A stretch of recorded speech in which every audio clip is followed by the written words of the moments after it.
Hello and welcome to The Artist Prepares. I'm Taquoia Street, stepping in as your guest host for a very special edition of the show. Today, I'm bringing you an exclusive treat. Joining me now are the stars and creator behind the highly anticipated new stage play, Just Listen. We're getting into the story, the process, and everything in between. Welcome to the stage.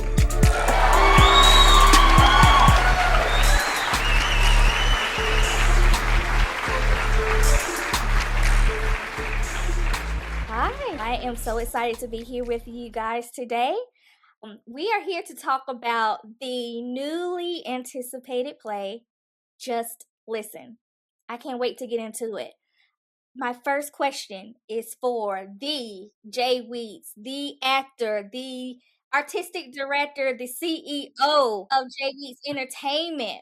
So, for those listening for the first time, tell us a little bit behind the inspiration of your company. Yes.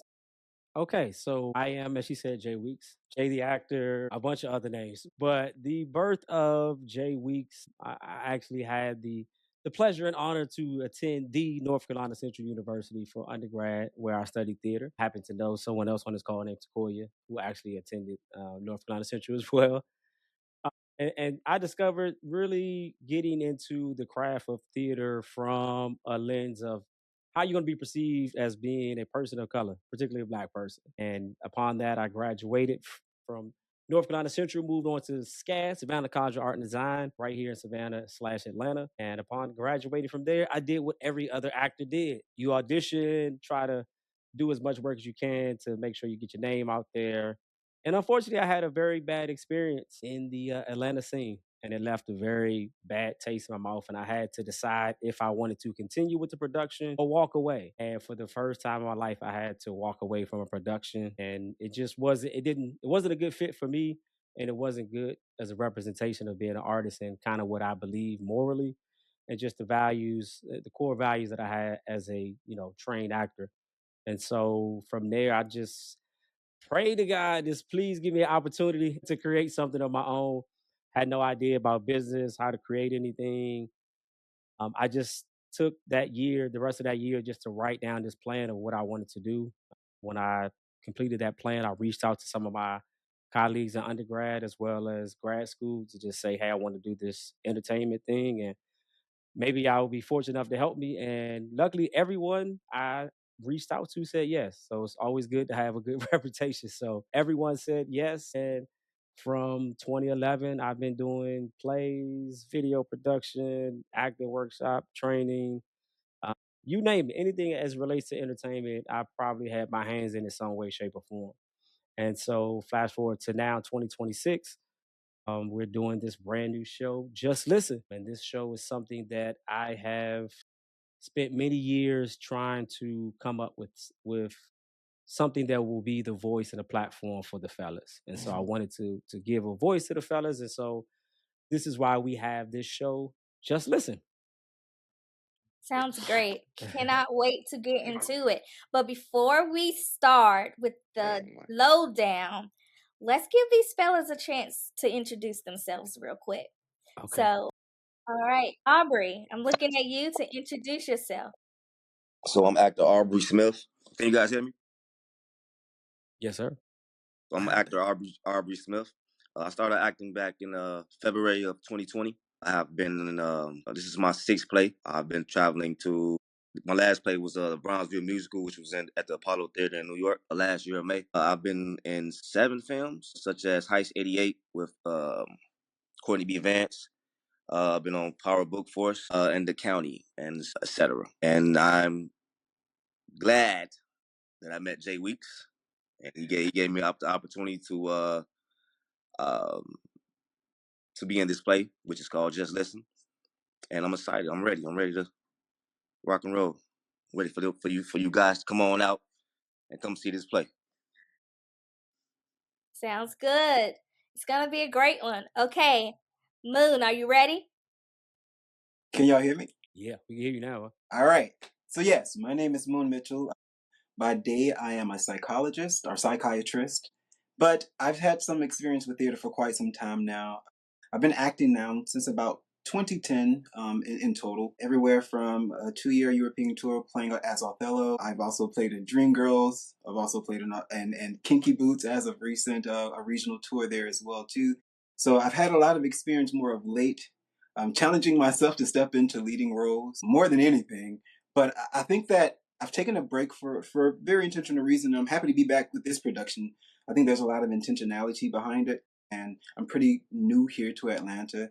So being able to step in and get into a company like this is so caring and saying such a message of such social justice. Yeah, I feel like if intentionality is the thing that I seek, I'm finding it in this production and some of the works that I'm doing here in Atlanta. And I haven't been here quite long, but for the opportunity to present itself this early has been very monumental. And that's been very motivating for me to move forward and continue to put in the work. I think that we get the opportunity to see such talent from Jay. It's a great challenge because you get to be like, sharpens iron in those ways. So it's cool, He's a beast at what he does, and I'm taking it all in. It's part, providing for this production, but also it's a school of life because the man knows what he's doing, and that's been what the experience has been for me. I think it's been absolutely phenomenal. Awesome. I love that. Taking notes if you all haven't noticed. So there's a couple things that I'm going to come on back to. All right, Brandon, introduce yourself to our Okay. listeners. Yes. How y'all doing? Brandon. The late comer, I apologize, but yeah, all is well. I'm Brandon, Stewart from Arizona. Um, yeah, I've probably been acting, just for maybe a couple years. Um, I do music. I like music. I surround myself in the music and then just trying to survive. So I'm a regular 9 to 5er, you know. Yeah. But yeah, I do the music scene, been acting. I got some stuff out there on Tubi. Yeah, I was a bad guy in a couple things. I died in some other stuff. I got killed in like 5 seconds and some other things, and productions I can't really remember because it was that quick. You know what I mean? It be like that sometime, and so but it's an honor right now where I'm at.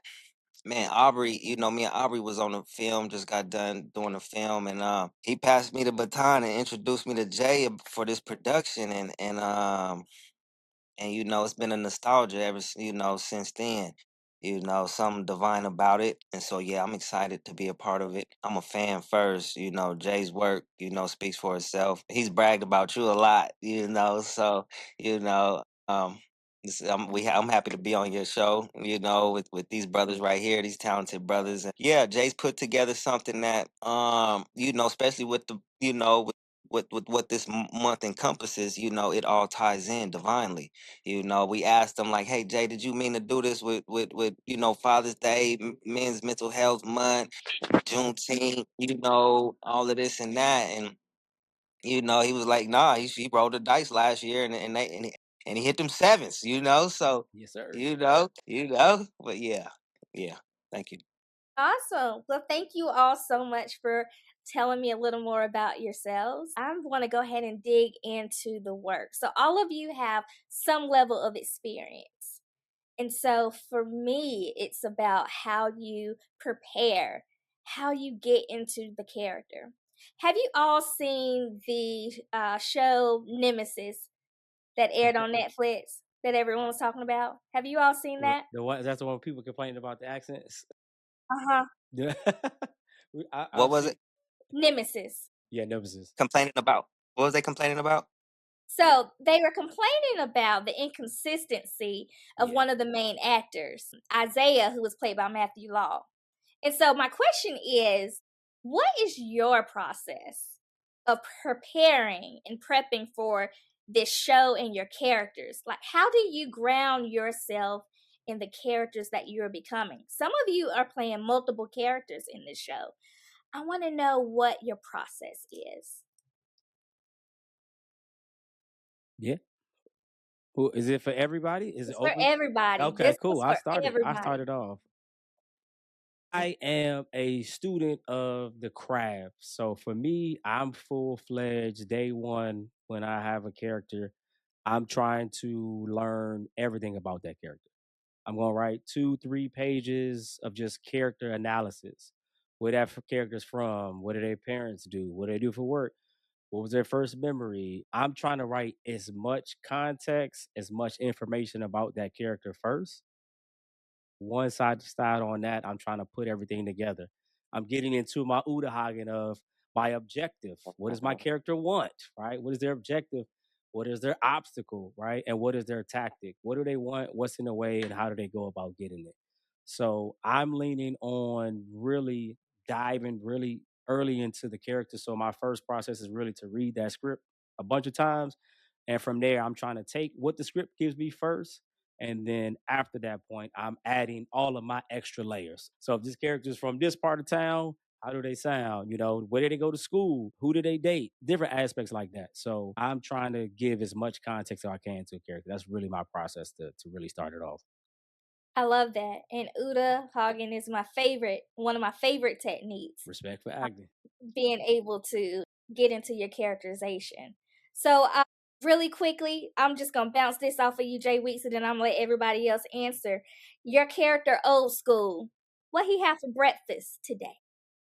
Easy, easy. He definitely had the oatmeal with a little prunes on the side. He got also had some avocado toast to go with that, and got definitely got to have the orange juice with a little splash, probably a little whiskey, just at the bottom, just to hit the. And he definitely got this newspaper to go and get it started too. No, that's how we do it. All right, who we coming to next? What's your process? How do you get into your character? How do you ground yourself?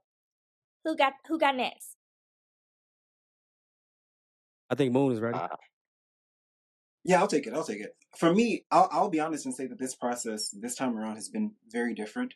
Like I said, I stepped away from acting for about 2 years after a 2 year tour. I learned that for my characters, it was important for me to first understand what their pain were. I look at life a little bit differently. I don't look at categories in the ways that other people do because I'm a psychiatrist. Psychology is a lot to me. I understand things through emotional response and emotional experience and human experience. I needed to understand exactly what their pain were before I can do anything, before I could do any blocking, before I could do any memorization. And I have two very distinctive characters, where Wyatt is more of the intellect, and I have Dominique, who's more of the emotional, right? And I love how much of a contrast they are. So it allowed me to explore in different ways. For instance, for Dominic, I had to spend a lot of time with examining the long-term effects of emotional neglect. And I wanted to understand how a man who never received affirmation from his father could still grow and to become someone who's capable of extraordinary things. For Wyatt, I explored how success can be its own blind spot, right? He is malicious. He's operating from a worldview that has consistently rewarded him, right? So my work was understanding the subtle ways certainty can limit empathy and how self-awareness begins to dismantle the certainty. So from there, I think I went into the physicalization, and there is when I actually stopped to put myself away so that I can evolve into those separate characters. I'm wildly different from both of these characters in many different ways. And it's something that I'm able to celebrate because I think that's the art of acting, being able to step in something that is not your own and learning to get comfortable with that discomfort. That was the hardest part for me this entire process. I'm just not comfortable showing things that are not of perfection. All right. Neither one of these characters are of perfection. And in fact, they're speaking of the complete opposite of it. So I'm arriving there now, and I'm still not there, to be honest with you. But we're moving. We're moving. I love that. I love how you connect the emotional pieces of it and the psychiatry of it. Like, you have to be able to understand what these characters are thinking, how they're responding, and that leads to the action. So, Moon, let's take Wyatt. What did Wyatt do today? Wyatt is still trying to figure out himself. We see Wyatt at the beginning of his breakdown, and we meet him in the middle of it, where he's still saying, "I don't have all the answers just yet, but I am trying." In fact, both characters in that same space. They literally both say, "I don't know life. I'm not sure where I'm going, but I'm in a space where I'm willing to do better and try. And particularly with Wyatt, he has to undo his entire understanding of the world. So he's looking at all the agreements that he made before he was able to have a voice to agree to it himself, and recognizing that the way that he was seeing life is just not the way that he should be able to have that he's going to be able to have compassion for our people, right? He wants to help our people be better. He wants to prove that my life, I went through this. I've done everything that you have gone. I'm Black. I've had this experience. My ancestors have gone through all of this, right? So he's in a space now where he wants to say, I made it. So why can't y'all? Right? He's literally unpacking the idea that my worldview and history does play a part in our present, right? He still agrees that it doesn't stop our future, but that it needs to be acknowledged, right? And I think a lot of times too, we hear white folks say, well, that happened to your ancestor. That happened many years ago, as if it doesn't show up today, right? Racism is still present. Look at the news. We got babies out there trying to defend themselves. Okay, we ain't got to go down that lane, but you know what I mean? I know. So, yeah. All right. Thank you for that. Let's take it to Aubrey. Aubrey, you have film, you have TV, theater. What's your process like to get into your characters? How do you ground yourself? Like my other actors were saying, well, what I do is first off reading the script, um, and trying to learn about that character. Like, how old is the character? Um, where he's from, and what has he been through? What's the emotion of that character? Okay. All right. So you play Victor in the play. Yes? No, no, ma'am. Jordan Coleman. Jordan. Yeah. All right. Now, My now, bad. I Mike. got that. Now, Michael Jordan. Now, Mike. Right. Yeah. Jordan. All right. Let me fix my little notes. Okay. My bad. It's okay. All right. So tell me, what did Jordan have for lunch today? A turkey sandwich, plain chips, cranberry juice. Love it. I love it. You was just ready. That's what I'm talking about. That's how you know your character, okay? Brandon, last but not least. All right. Same question. I need to know, what is your process for preparing for this show? How do you ground yourself in the character? And you are playing, tell me who you playing, just in case I made another mistake on my sheet here. Right. I'm Victor. I'm the mama's boy. Mm-hmm. And so, which is an outstanding character, just like everybody else, man. These are some great roles, great depictions, great point of views. And Vic, well, me personally, it's a mental declaration. I play with it in my mind. I give it to my spirit team, and then they gave me the okay, and then and then so that releases and opens up a dedication within me that I can kind of apply for where it needs be. This play. So and it touched bases with me on so many levels, and I guess it just happened to be my character. I lucked up, because it just all came together in the right way.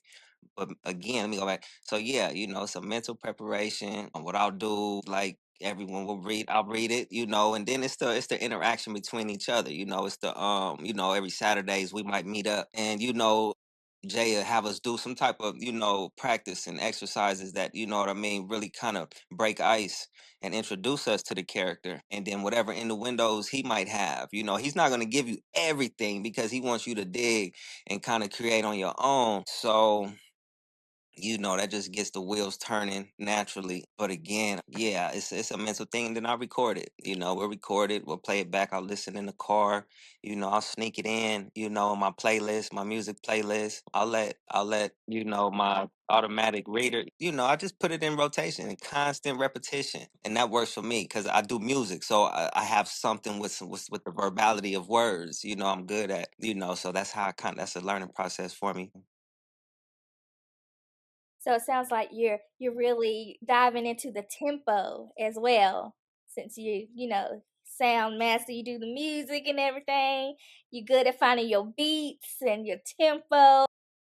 Right. Okay, So yeah, yeah. I look through that window.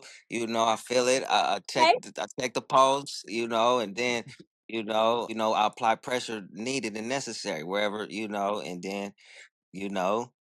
But this my first play since like kindergarten, since first grade. And so this is a new arena for me. And I respect plays with the utmost, with everything because a play, is the pretty much the raw, uncut. And so, I also approach it very cautiously. Like, am I capable? Because I'm used to the cut, do it again, cut, change clothes, wardrobe, with the movie magic, but this is this is that straight raw, this is in front ya. So Okay. So tell me what Vic's nightly routine is. Vic, Vic, Vic, Vic do some push-ups. Vic do some push-ups because he got an injury. He took an injury early on, and so he kind of sees it. He doesn't see himself as weak, but he doesn't want to wear that jacket of that injury that he took on early. So Vic, Vic got a little, Vic get a little squat, get his little repetition in. He might do a little calisthenics. Get a BLT sandwich. I liked that turkey with Vic getting a BLT and he drink water, a lot of water, a little Gatorade, you know, hydrate, you gotta stay hydrated with his electrolytes. All right, I love that. Y'all feel warmed up yet? Yes, sir. Yes, definitely. We definitely. I think we ready. All right, sounds good. So, Brandon, you were just talking about the difference a little bit into like film and the cut, and with the Yeah. play, you don't have no cut. So, tell me for you, in your opinion, what the biggest difference has been. It's skill. It is memory. It is skill and it is memory. It is knowing how to apply emotion when need be. I had explained something the last time we was in at one of our rehearsals is that with this play was a trick. So as we create a scene, as we create a scene, we also kind of Jay had mentioned it and I kind of ran with it. So, we create these scenes, but then during the scene, we have to create that tunnel, that back door, that exit into the next, into what's next. Because for my process was I broke it down, I tried to break the script down, so that I can kind of remember in sequence. And so as I enter each, sequence or experience, I try to, toss a lob or alley oop so that, I see my trajectory, create, because it's kind of hard, you on stage, I get lost because my own thoughts want to invade and, oh, this might sound better, even though this wasn't even, Jay didn't even write this, you know. So it's a constant discipline, like no, and I do music, I freestyle, so it's like, ugh, but nah. Okay. Sometimes, you have to put what your character may feel into it, and have that conversation with the director. And, because there have been plenty of times where I'm like, you know what? Nope, don't feel it. Not doing it. But then you have to be able to, really, really support the why behind it and Yeah. be brave to try it out. And if it works, great. And if it doesn't, that's cool Right. too. It has to make sense, Yeah. you know. And yeah, absolutely. You're right. Yeah, it's two minds are better than one. Maybe somebody saw something, someone didn't see from that lens or point of view. And to bringing that to light is more magic for the show. So, yeah, it's like Aubrey and, iron sharpers iron. We have the opportunity to do that. And that's what we're doing to our best abilities. Now, Aubrey, you've have a lot of TV also. Tell me what the biggest shift has been for you with this experience. See, with filming, if you mess up, you could take as many takes as as many takes, like 4 or 5 takes. But with theater, it's live. You have to be on point. With theater, that's the difference between filming and filming and theater to me. A lot for me. physical, Yeah. voice, Yeah. right? So again, I have a character of complete distinction. I hope y'all don't catch me keep dropping this phone on this podcast. Magic of But editing. yeah, but you know, Wyatt, right? Polished, clean, professional, successful, the halves, right? He walks with purpose, with strength, with confidence. You can't tell that man nothing. In the script, he says, I walk into every room knowing exactly who I am. I like that, right? But that's a man who knows he gonna every step he takes is of purpose, right? Dominic, on the other hand, not as polished. This is the person who is still searching for home, right? It's real lax. It's real chill, you know. With Dominic, my voice is very much so that boy that, you know, the cousin at the cookout trying to make everybody laugh. I'm funny, the energy is high. My grammar might not be the most perfect, but you understand what I'm saying because I do have a college degree, right? So I know what not to do and what not to say, right? Wyatt, on the other hand, he's using words like insidious and cellulcistic. You know, this is a man that you feel like you only see him in suits, and the suit is always great for some reason, right? So I even in my stance, I need to be more polished. I need my even my own posture. Like I'm real chill. I like to do yoga and stuff, right? Wyatt is this. He's harder. He's straight laced. You know, down cracks down a little bit. Shirt might be a little wrinkled. Wyatt, no way. You'll never see him walk out the house unprepared. You know what I mean? So Yeah. Okay. And even Now, from go ahead. I just want to add this too. I do have. I don't like to share my film and TV experience, but I would add the other element of it for the actors that are out there on film and TV. Less is more, right? Theater actors are very big, very loud.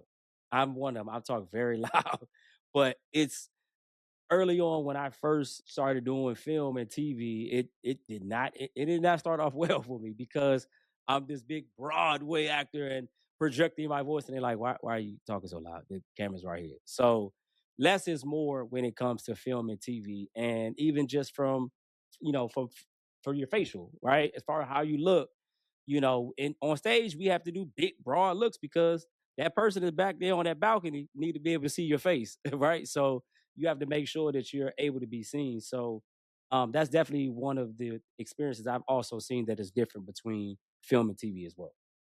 Nice. Now, Jay Weeks, we've started talking about the characters here.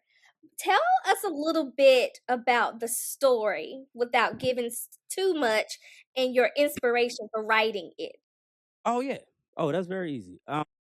I wrote this show. The idea for this started about 6 years ago, and it started like this. I called my boy one day. Hey man, what's going on with you? Nothing, chilling, man. All right, how you doing? Good, man. Family good, wife good, kids, man. Everybody good. And I'm like, nah, but how are you doing though? And there was a pause. I'm like, okay, that was weird.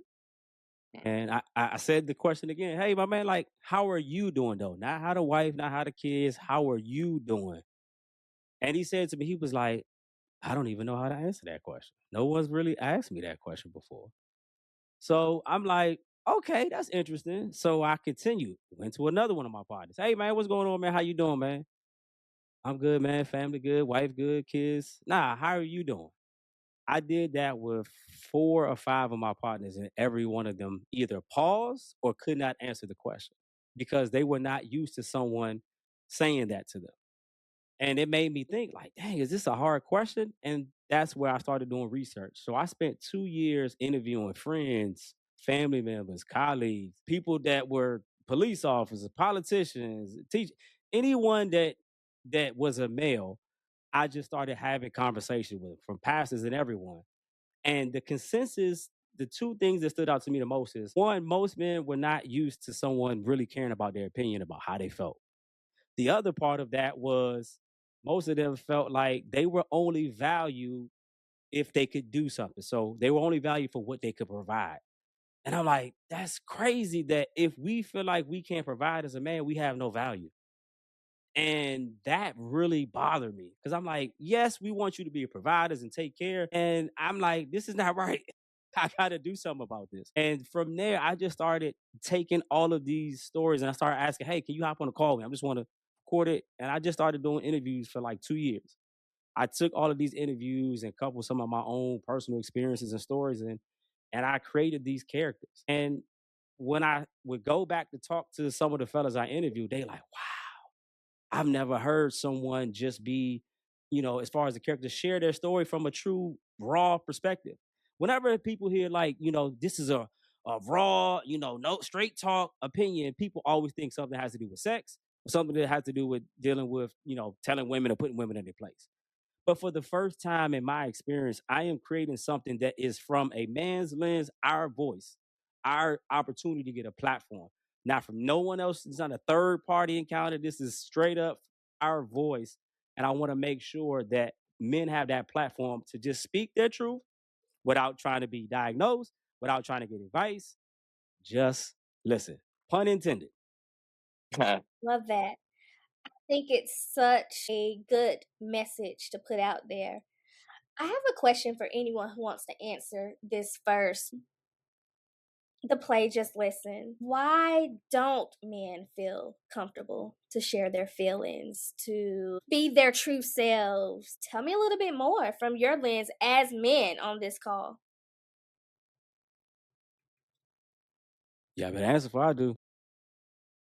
I'm coming. I mean, yeah.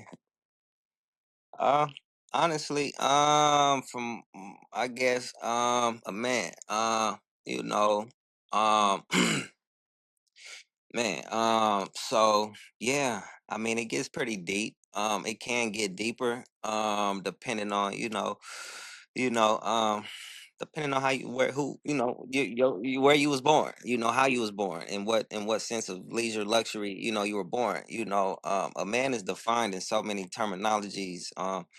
Um especially black men, we kind of we take the brute of it all. We've been we've been demonized in society, for generations, and amongst the world at that. And so a lot of black men kind of sometimes feel like being a black man is not the thing, because stereotypically, society and history has portrayed him in such a dim light, without knowing true history and knowledge of who they are, because a man, I mean, we could break that down, in so many ways. It depends on how you choose to go about it. But I don't think there's no real true definition. You know what I'm saying? Some say a provider, some say, a strong person, some say a man. You know what I mean? I think it's all on who you are, what you are, how you can define a man sometimes. But yeah. Tap in, Mo. We definitely want Yeah, to hear from a doctor's standpoint. I came up with a lot of answers. So what you see me doing is trying to process it Which down one? to get a more consistent. But I think it starts early. I think we'll be doing a disservice, especially as we have young men who are coming to see us, to not mention the fact that boys are often rewarded for strength and punished for vulnerability.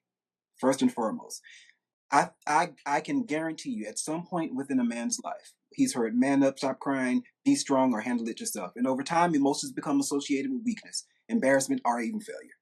Right? I think another reason is that men are taught to solve problems but not process feelings. Right? Many men learn that anger equals acceptance. Right? Frustration equals acceptance. Determination equals acceptance. But then grief equals uncomfort. All right? Loneliness, uncomfort, shame, uncomfort. And I think as a result, man may know how he's upset, but might not have the language for what's underneath. I think the other thing is vulnerability can feel risky. Opening up creates the possibility, especially in front of women, for rejection, judgment, being misunderstood, and even having your words used against you later. And many men have the experience where they finally share something painful and receive advice, criticism, and dismissal instead of understanding, which is what this play is saying. Just listen, right? And then many men have modeled, right? If a father never talked about feelings, his son may not know how to show them, right? And if emotional conversation never happened in the home, vulnerability can feel foreign. And this is a part of what makes this whole story so compelling, right? Mhm. This is a collection of all the things that we've been raised to understand and hold as our truths, right? And this play is saying, what happens if we took a second look at it? What happens if we did add empathy and compassion? What happens if people just listen to us, right? This play, in a lot of ways, can really do some work to really make a lot of people who are counter to those men are suffering. Okay, my caseload right now is 82% men. Wow. Okay, 52% Black men. I think that's something to say, and I think this play is basically saying, hey, this is really what's going on. Jay likes to use the example that it feels like people are just looking through your window, watching you experience your manhood in whatever spectrum or foundation at which you are going through it, right? And I think that's what makes this play so special. I love that. I love that answer. Go, Dr. Mitchell. Tell me, in addition to this play, how can men change the narrative of all the examples that you just gave?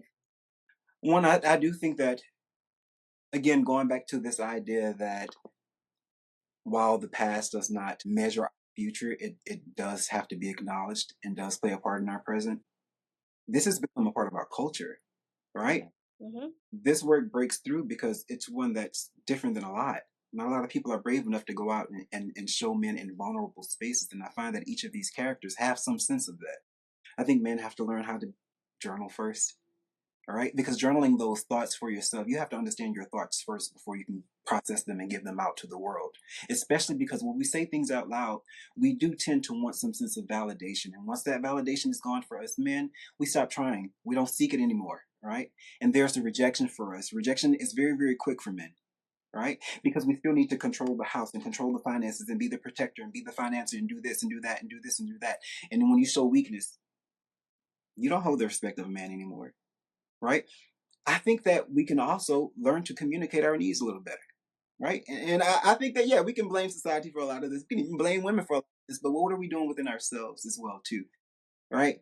So I think that there needs to be even just a small desire to want to express beyond the okay or I'm good or no. You know what I mean? And I think that we also have to start pushing back when we do show that little crack, when someone is trying to finally get into our minds and understand how they can provide some sense of a relief to our nervous system. Yeah. All right. Oftentimes we are our own rejection because we give up before we even tried. Ooh, So. that's deep. Big facts. Big facts. Okay, let me ask you all this. Aubrey, we start with you. If you ran into your character, one of you, if we ran into Jordan on the street, what advice would you give him?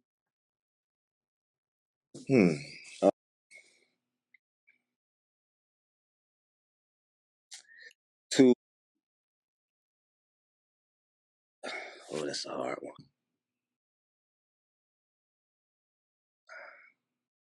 Just to be a strong Black brother.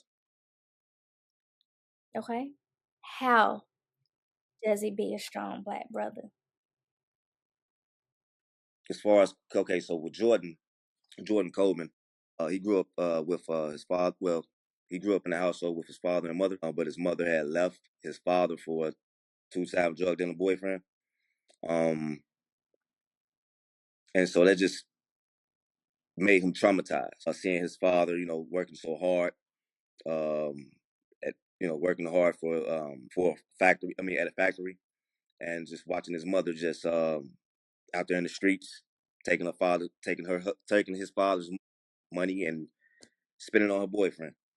I just, I believe Jordan should just stay strong. I would say that. Been through a lot.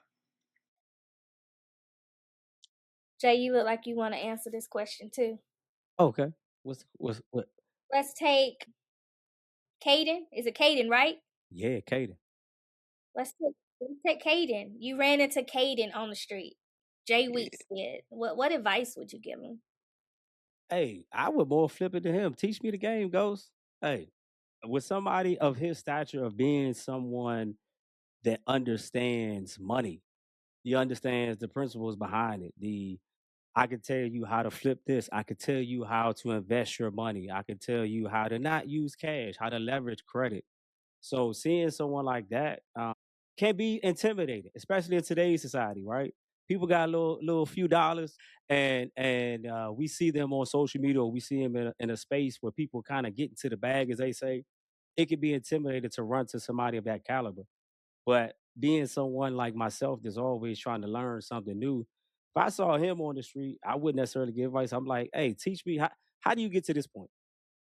Like teach me the game of how you get to that, because it's hard for people now to see beyond people's, I don't want to say arrogance, but their confidence in their ability. We're in a society now where everybody has pulled themselves up by their bootstraps, right? And so knowing that, it's kind of hard to like, okay, how do I start? Because now the way society look at things is, if you have money, it's like, I'm not about to share the game. Like, the games be sold, not told, right? And so seeing someone like Caden, who necessarily had not necessarily a troubled childhood, but having experience of understanding early on as a youngster, age 12, 13, about the principles of money and how money can be used against you if you don't have it. That's a very key lesson, because if you don't come from money and you're not used to it, it's no big deal. To you either gonna be one end where it's no big deal, like whatever, and it's not that important, or you're gonna obsess over it. And I think he's someone that has taken it of like, you understand the value of what my money does. It's power. You can hold it against you. It can be used against your relationships. It can get you women. It can make women drawn to you. But it also can hurt you if you can't contribute financially for that. So understanding a guy like Caden, who's going to know the game, who's going to try to teach you that, his idea behind that is to like, look, I know this. And I know it because I understood earlier. Everything he does is calculated. He's the person that's he dating somebody like, tell me your plan. Where do you see yourself in 5 years? When do you want to have kids? When you have kids, do you want to stop working? What's the plan behind that? Yeah. So being a person that's calculated like that, I would want to know, hey, how can I take my company, my brand up to the next level? Teach me the game. Okay, good answer. I like how you spent that answer based on the character. All right. Let me ask you this, Brandon. You kind of alluded to this a little bit earlier. What character do you most relate to in the show, and why? Like, have you ever been in the friend zone, or had to choose between your mother and your woman, or had to make a decisions, with money or spending time with loved ones? Tell me who you relate to the most and why. Yeah, that was a good one. But what's funny, as you was, breaking that question down, it was like, "Oh, yeah, that relates to me. Oh, yeah, that relates to me too." So I could really take a little piece of everybody and kind of patch it in. You know what I'm saying? At different points in my life, or even right now, there's different aspects of myself, Give us the that can. right now.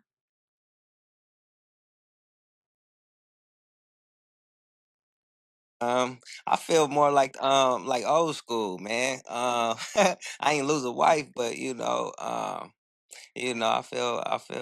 feel kind of I don't know, man. I feel old right now. In what sense? I guess just kind of tired. With the reality and what's going on within this reality. Because I've seen it my whole life. You know what I'm saying? This narrative hasn't changed in like real reality time. Um, um, but um, but yeah, shoot. But that was a good question. And yeah, I would take a little piece of, like, I would take a chunk out of everybody's book.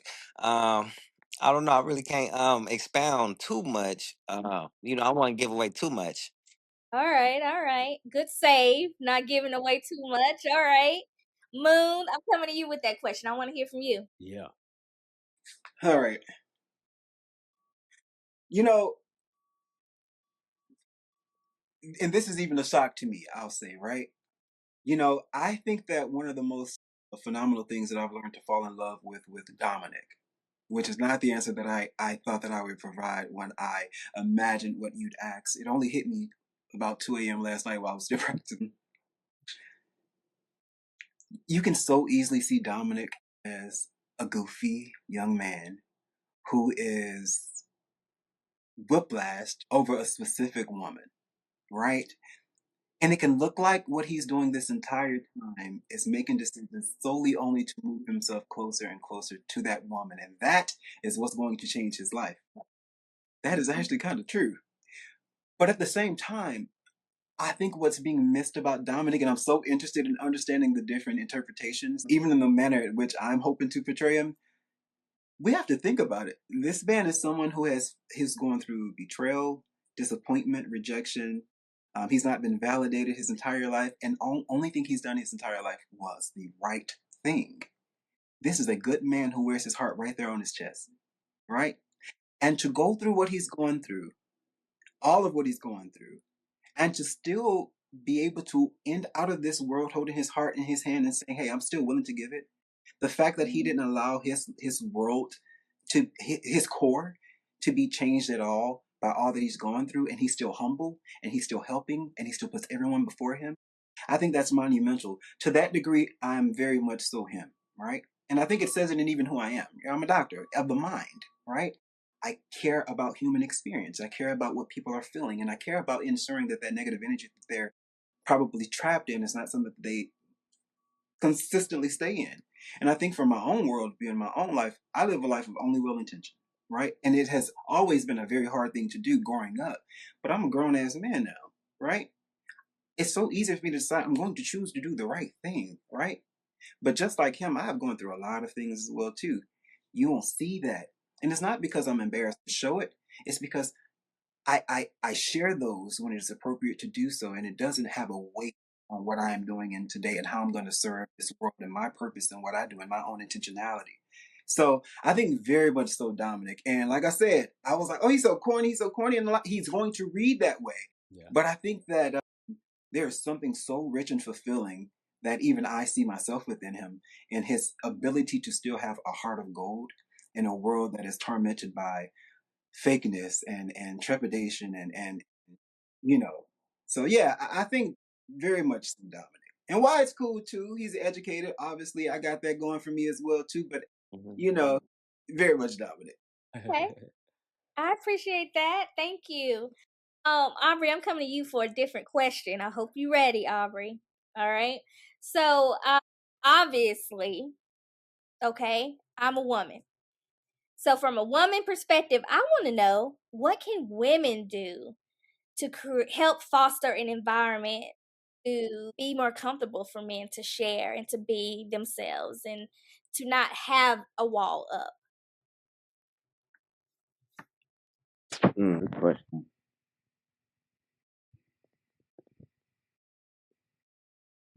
I would say more communication,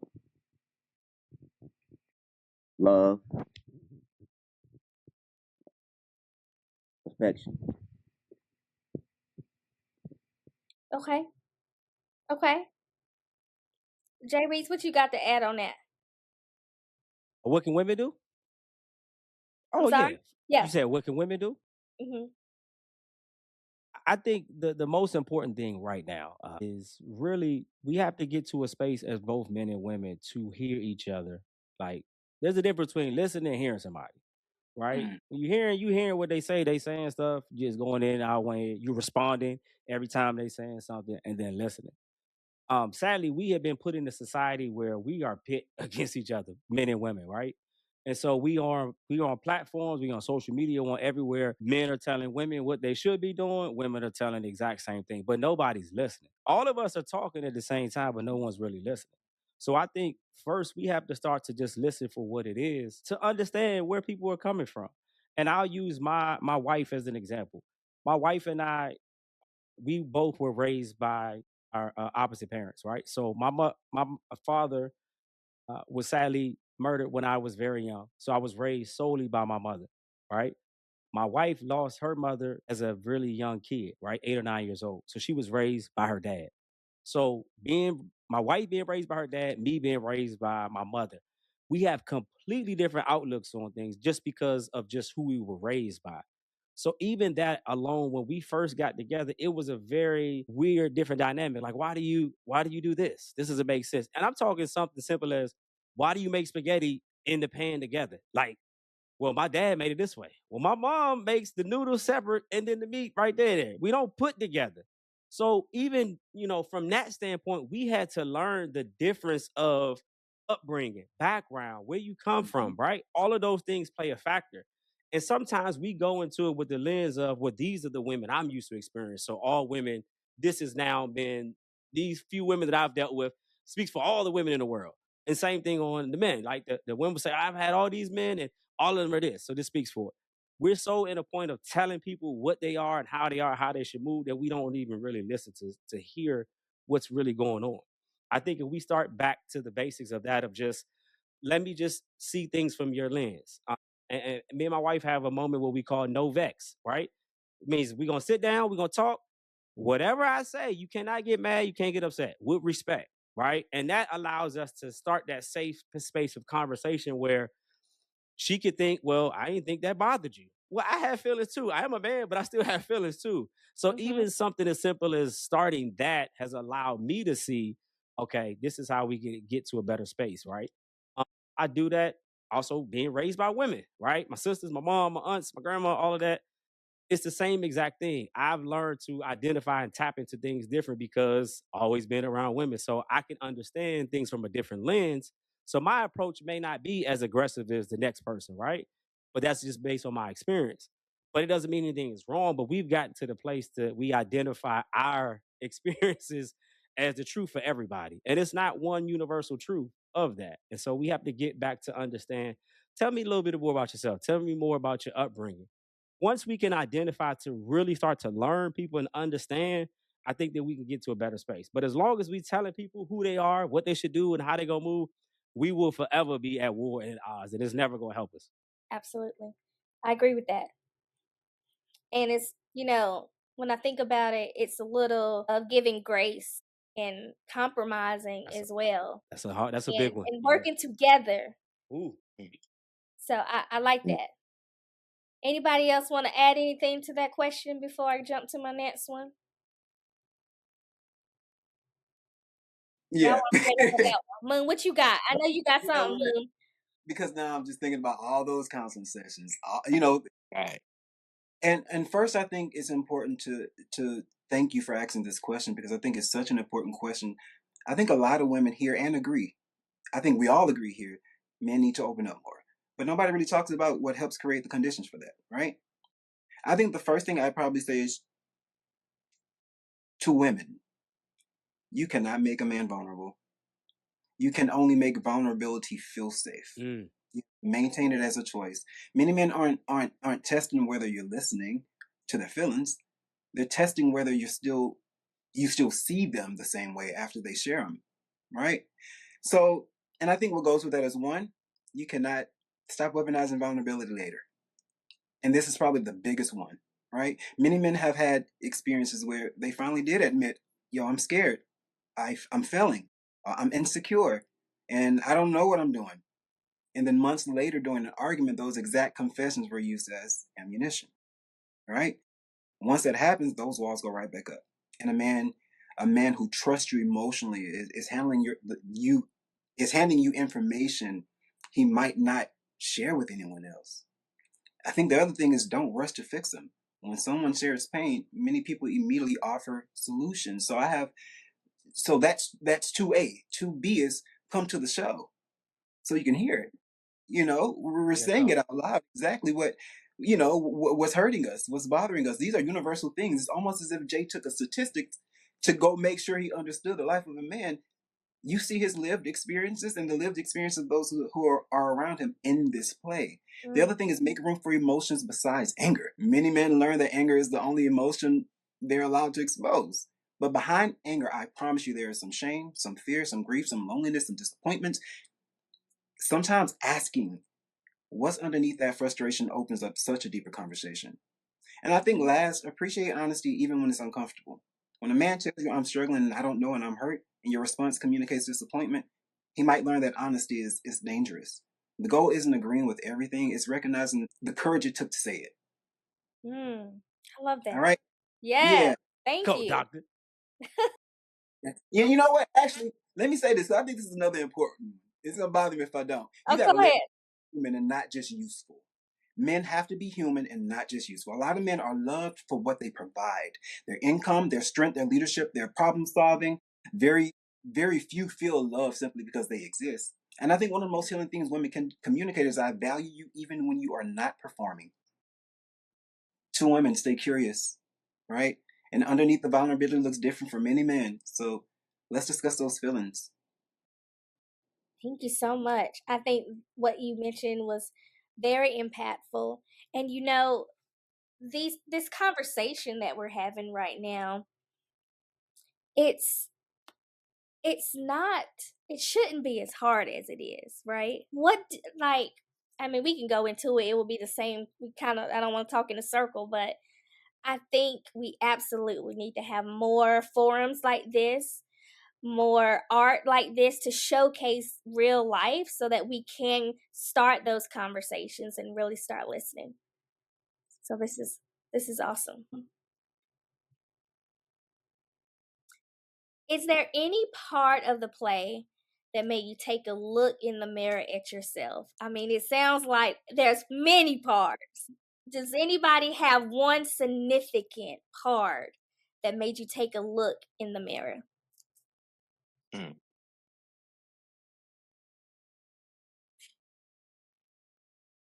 I think just the honesty, because we reading somebody's honest feelings, and then if we compare that to ourselves, how we line up, we might see we haven't been too honest with reality. A lot of us like to put on a facade, and we forget that we wearing it, and we'll go to sleep in it and forget, we bathe in it sometimes. And we fail to realize, damn, where's my honesty at? Where's my truth? A lot of men or a lot of people continue to push the borders and boundaries of their truth in order to kind of fit in to whatever society they trying to cope with. And so yeah, self-truth is lost, true identity is erased. And so yeah, we just got to be careful in that aspect. Mhm. Absolutely. I forgot the question. I'm like Yeah. I was just talking. The question was, is there a significant part of the play that made you take a look in the mirror? Yeah, okay, so yeah, what I first mentioned, it was just the honesty within the script. And so yeah, self-analyzation immediately. Mhm. And and just in how I'm reflecting, with myself in the mirror, and how, I want to be perceived versus how I am being perceived out here in this reality, and you got to find that balance. But yeah, this script is telling truth on different levels. You are participating in this show. What do you hope that people walk away with? What I hope people walk away with is a greater sense of compassion, both for themselves and for others. These characters reminded me that everyone is carrying something that we can't see, right? Dominic is carrying the weight of emotional wounds and searching for healing, while Wyatt is confronting assumptions he didn't even realize he held. Both journeys require courage. I hope the audience leave with asking questions, and not just what's wrong with this person, but what happened to this person and what can I learn from their experience. I think most importantly, I hope people walk away understanding that growth doesn't happen when we pretend to have all the answers. Mm. It happens when we're willing to be honest about our pain, our blind spots, and our humanity. And I think that if these stories inspire even one person to have a deeper conversation, extend more grace, or begin their own healing journey, then I think we've done our jobs. Jay Weeks, being the artistic director, the writer, and acting in the show, what do you hope people walk away with? Conversation, conversation, conversation, conversation. One of the very unique things that I always try to do in the show is one, I'm gonna make sure I entertain you. I'm gonna make sure I give you something to think about. So you're gonna laugh, you're gonna cry, you're gonna be upset. You're gonna see some of yourself, some of your friends, siblings, loved ones in these characters. But one of the best things I feel like I do as an artist is I don't try to solve it. To Moon's point earlier, when you have things going on or express things, it's an immediate sense to let's solve it. And when you're looking or seeking for something, it's easy to adhere to it because you're in a moment of vulnerability of looking for a solution.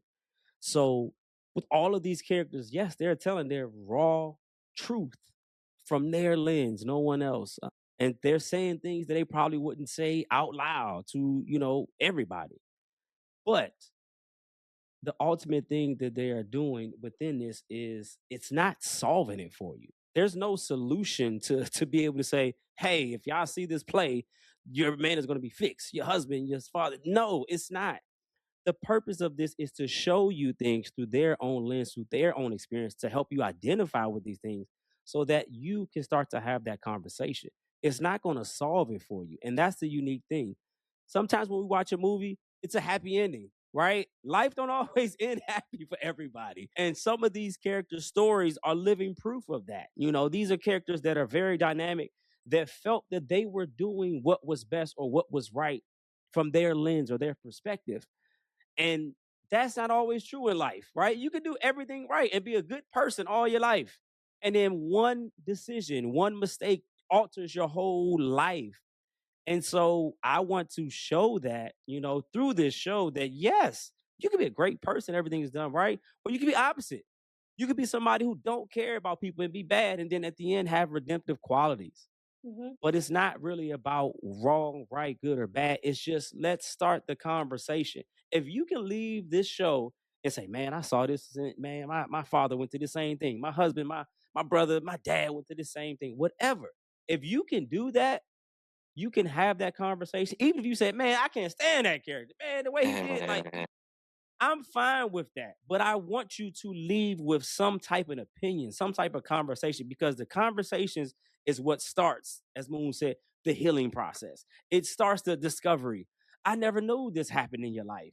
I never know that when I said this, it made you feel a certain way.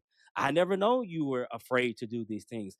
Imagine the type of healing that can take place when people are able to just tell their stories just freely, right? No judgment, just this is how I feel. I don't feel good. I don't feel like being a husband right now. I don't want to feel like being a dad. Whatever the case may be, I think if we can start that conversation, we will be in a much better place. So I want people to see this and leave with conversation. I want you to be talking to us afterwards. I want you to be messages like, man, when you did that, this really, I couldn't stand when you did this part. Right? That means we did our job. So I want people to leave with conversation. That is my word. I love that. Now, tell the listeners how they can come and see this show. Yes, for anyone listening, this show will be coming to the Conyers Rockdale Council for the Arts Black Box Theater right here in Conyers, Georgia, June the 26th at 8 p.m. It is going to be June the 27th at both 3 p.m. and 7 p.m. Tickets are available right now on jweeksentertainment.com. We're also on all social media, jweeks_ENT. Also on Facebook, J Weeks Entertainment. All of the handles are here for everyone. I'll make sure I drop that for Mr. Aubrey Smith, Brandon Renard, and Dr. Moon Mitchell, as well as myself. I want to make sure not only do you come out to support this, we want y'all to really join in our conversation, right? We don't want this to just be you come see the show and that's it. Like we want you to continue these conversations, connect with these artists. If they're casting directors, if there are people out there looking to cast these people and get with us, and for us to take it to the next level, we are here. We want not just men. So let me just say this too, before I drop the mic. This is not a play from men. This is written from a men's perspective and our lens, but it is for everyone. Bring your kids in here. We didn't clean it up for you nice, whereas it has adult subject matter, but it ain't really cursing in there. So you can bring your kids out here. You can bring your church folks. We want you to make sure you come out to this show, not even just for us to be able to see this show, but we really want to have conversations. We have a very special event going on for some young men that we're going to be premiering the show for, that they'll get an opportunity to see it. But we really want people out to come out and see this show, to have conversation, talk with us, tell us your thoughts, tell us your feelings, tell us, what you got from this. We definitely want to have that conversation, and we definitely want people to come out and support. And we want to continue working as actors. So come out, support, give us some work to do. We ready to take. If you want us to get some investors out there, y'all want to take it to the next level and tour, we ready. We're ready to do the work. Will we see you at the show? So my last thought is go tell somebody, know somebody, know somebody, tell somebody to come support the show. Just listen. Y'all gotta come support this show. This is gonna be so amazing. Thank you so much for taking the time to join me today. I really appreciate it. And, this show is going to be dope. Super dope. Yeah. Break a leg.